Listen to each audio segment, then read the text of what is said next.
में corona virus की नई लहर से हालात लगातार बिगड़ते जा रहे हैं। स्थिति इतनी गंभीर हो चुकी है कि चीन के प्रशासन ने देश की वित्तीय राजधानी शंघाई में लॉकडाउन लगा दिया है।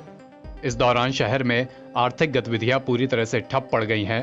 विदेशों को निर्यात किए जाने वाले सामानों की सप्लाई रोक दी गई है। शंघाई के अधिकारी शहर में तेजी से फैलते कोविड संक्रमण की रफ्तार को रोकने के लिए एड़ी चोटी का जोर लगा रहे हैं। हालात इतने खराब हो चुके हैं कि शंघाई के किसी भी अस्पताल में कोरोना संक्रमित मरीजों को भर्ती करने की जगह तक नहीं बची है। इसके बावजूद चीन का यह दावा है कि शंघाई में अभी कोरोना संक्रमण से किसी की मौत नहीं हुई है। बीबीसी की रिपोर्ट के अनुसार शंघाई के पूर्वी पुडोंग इलाके में स्थिति काफी गंभीर है।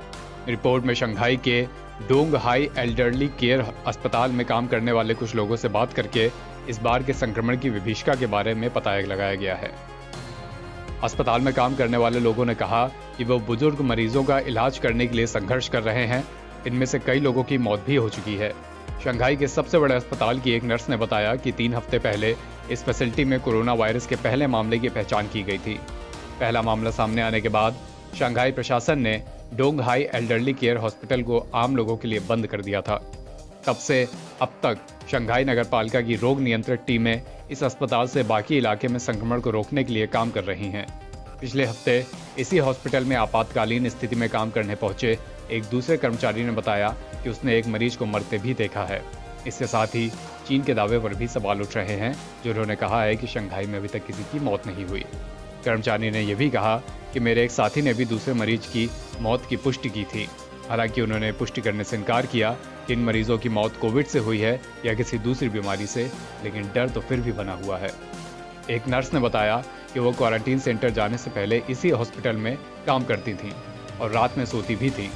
उसने बताया कि लगातार नए मामले बढ़ने के कारण हालात बद से बदतर होते चले गए हैं। दावा किया कि शंघाई सरकार के भेजे गए मेडिकल स्टाफ और विशेषज्ञ भी संक्रमित थे। उसने कहा कि पहले तो हम हमेशा की तरह काम करते रहे, लेकिन बाद में उन्होंने हर विभाग को बंद करना शुरू कर दिया। तब हमारे मैनेजर ने कहा कि हालात काफ़ी खराब हो रहे हैं। कई मरीज तो ऐसे हैं जो मास्क पहनने से भी इनकार कर रहे हैं। इस हफ्ते काम करने वाले एक और नर्स ने बताया कि जब वह अस्पताल पहुंची तो वहां चारों तरफ गंदगी फैली हुई थी। अस्पताल के अंदर बिखरे हुए डिब्बे